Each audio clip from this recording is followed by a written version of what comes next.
jaaliyadda reer Somaliland ee magaalada Manchester ee cariga Ingiriiska ayaa soo gaarsiisay masaajidka Saalixiyada ee magaalada Burco lacag dhan $300 waxaana lacagta ka guddoomay Aamina Daahir Maxamuud Jamaal Xiinwaali iyo Cismaan Qaadi Maxamuud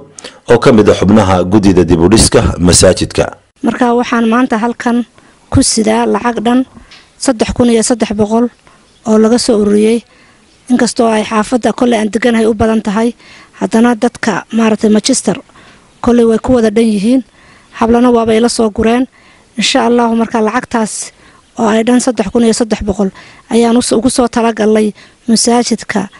maxay tahay Saalixiyada ee Burco in khayr Allah siiya Aamina iyo qeyrkeed bacidii kale soo ururisay lacagtan hablaha reer Manchester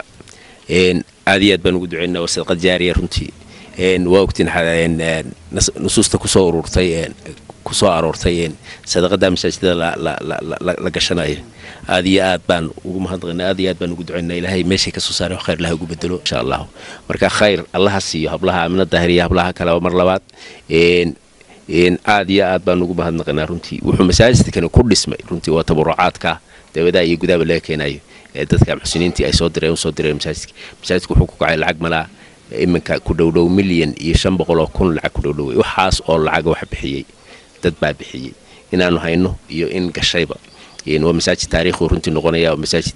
loo laba laxaadsaday dadka Soomaaliyeed oo dhan meel kasta joogto iyo dad Carbeed oo dad muslimiin oo laxaadsaday qaab dhismeedka masaajidka oo ka duwan masaajidada magaalada Burco oo muuqayso indhaha soo jiidanaya ayaa lagu wadaa in lagu oogo salaada tarawihda Ramadaanta soo socota